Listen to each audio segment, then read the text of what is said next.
સુકાય ને કઈ વરસાદ ચાલુ થઈ ગયો ને બધું કાઈ નું કાઈ થવા માંડ્યું.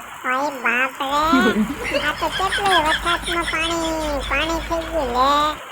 એ તો નકરું પાણી જ કરી નાખ્યું. એમાં ઘડીમાં રહી ગયો ને તો હું રમવા માંડ્યો. મને મજા આવતી હતી. તાળી પાડી પાડી રમતો હતો. બાપા હમો દાંત કાઢી એમાં કાર્તિકો પાછો અહીં રસ જોવા આવી ગયો. કાર્તિકાને બતાવતો હતો એની જિંદગીનો પહેલો વરસાદ હતો. એને બતાવતો હતો કાર્તિક કુમારને એલા. ને એમાંય પાછું હું તો બહાર રમવા ગયો એટલે આમ તો વીજળીને કડાકા થવા માંડ્યા. માર ફાટી પાછો મય આવીને ભાગ્યો. એમાં હાથ ધોવા ગયો ને વાહન પાણી પડ્યું પાછો ભાગ્યો. ને એમાં એ પાછું રમવા જેવું હતું ને વરસાદમાં. બાપાએ ખુરશીને ઢાંકથી હિંચકો બાંધી દીધો. એમ પછી કાર્તિકો મારી સામું જોવાય, હું એની સામું જોઉં. અને તમે મારા વિડિયા